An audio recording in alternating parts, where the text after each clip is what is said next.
भारतामध्ये गेल्या अनेक वर्षांपासून सातत्याने एक विषय खूप मोठ्या प्रमाणात चर्चेमध्ये आलेला आहे. जिकडे बघाल तिकडं हा शब्दप्रयोग केला जातो आणि तो शब्दप्रयोग आहे लव जिहाद. आत्ता काही दिवसांच्या पूर्वी इथल्या छत्रपती संभाजीनगरच्या पेपरमध्ये एक बातमी छापून आलेली आहे की इंटरनेटच्या माध्यमातून कुठली तरी एक मुंबईची मुलगी छत्रपती संभाजीनगरच्या एका मुसलमान मुलाच्या संपर्कात आली. दोघांमध्ये परिचय झाला, परिचय वाढला आणि तो परिचय वाढल्यानंतर ती मुलगी त्या मुलाला भेटायला मुंबईहून ते छत्रपती संभाजीनगरला आली. त्या मुलाला भेटली. त्या मुलाला भेटल्याच्या नंतर त्या मुलीवरती पुढे 4 दिवस अत्याचार झाले. कशीबशी ती तिथनं सुटली आणि ह्या जवाहरनगर पोलीस स्टेशनमध्ये तिने त्या मुलांच्या विरोधामध्ये कंप्लेंट दिलेली आहे. अशा पद्धतीची एक बातमी पेपरला आलेली आहे आणि 2 दिवसापूर्वी जो मोर्चा झाला त्या मोर्चामध्ये स्टेजवरसुद्धा ही बातमी सांगितली गेली होती. मला एकच प्रश्न विचारायचा आहे, फक्त एक प्रश्न विचारायचा आहे की ही मुलगी मुंबईत इथं आलीच कशी काय? हिंदू मुलगी आहे ना, ती आली का? तिला का माहीत होतं की ज्याच्याबरोबर मी इंटरनेटच्या माध्यमातून संपर्कात आलेली आहे तो एक मुसलमान मुलगा आहे? का आली भेटायला? बरं आली ते आली, तिच्या आईवडिलांना माहीत नव्हतं? तिच्या आईवडिलांचं लक्ष नव्हतं? त्या मुलीवरती कुठलेही संस्कार तिच्या आईवडिलांनी केलेले नव्हते? दुसऱ्याच्या चुका दाखवून आपण आपली पापं लपवू शकत नाही, अजिबात लपवू शकत नाही. आपल्या मुलांवरती कुठलेही संस्कार नाही आहेत. आत्ता 2 दिवसापूर्वी मी बाहेर गेलो होतो बाजारामध्ये बघितलं की 15, 16, 17, 18 वर्षाच्या मुली आमच्या सगळ्यांना लाज वाटावे असे कपडे घालून बाजारात हिंडत होत्या. लाज शर्मेनं मान खाली चालली होती. आणि ते जे तुटपुंजे कपडे त्यांच्या अंगावर जे होते त्यांचे आईवडील, त्या मुलींचे आईवडील त्यांच्याबरोबर होते. लाज नाही वाटत? थोडी शरम नाही वाटत? एक 10 वर्षाचा मुलगा, कौतुक आहे बघा, आहे एक 10 वर्षाचा मुलगा, त्याला कुराणमधली कुठली गोष्ट विचारला तो धडाधड तोंडपाठ सांगतो, धडाधड. तुमच्या मुलांना गीता माहीत नाही आहे, तुमच्या मुलांना गीता पाठ नाही आहे, तुमच्या मुलांना महाभारत माहीत नाही आहे, तुमच्या मुलांना रामायण माहीत नाही आहे. डोक्यावर कुंकू लावायची लाज वाटते, हातात बांगड्या घालायची लाज वाटते.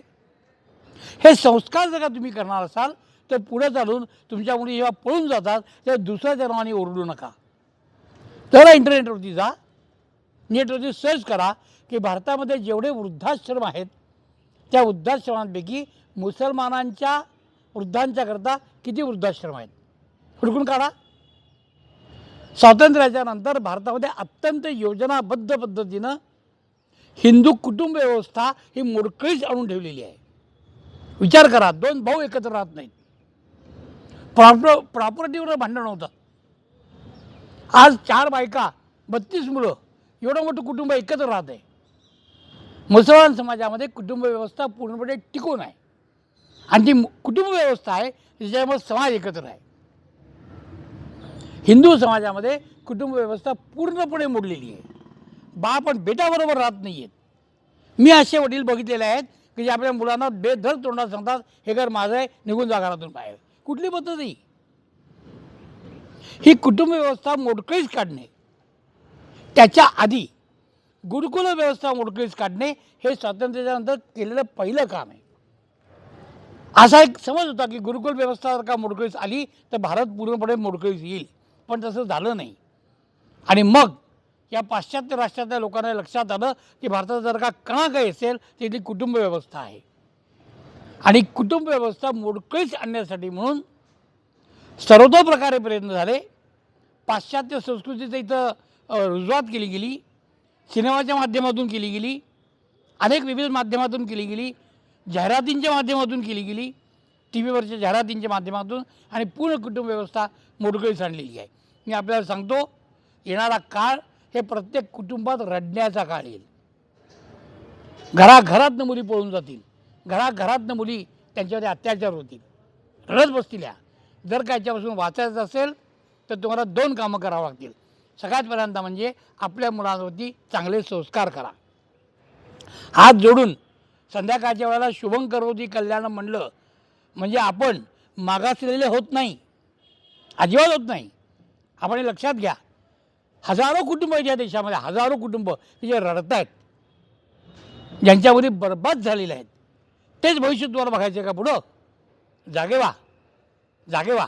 छत्रपती संभाजीनगरमध्ये घराघरातनं प्रत्येक मुलाला आणि प्रत्येक मुलीला भगवद्गीता पाठ असायला पाहिजे.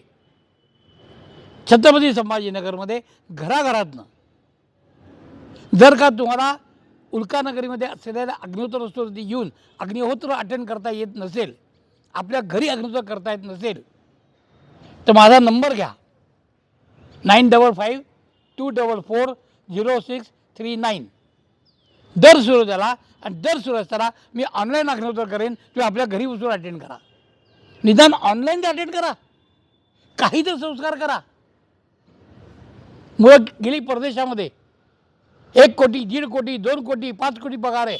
म्हातारा इथे पडलेले आहेत वृद्धाश्रमामध्ये, त्यांना बघायला कोणी नाही आहे. म्हातारा वारला, म्हातारी बाधी, तर तिकडनं पैसे पाठवून देतात.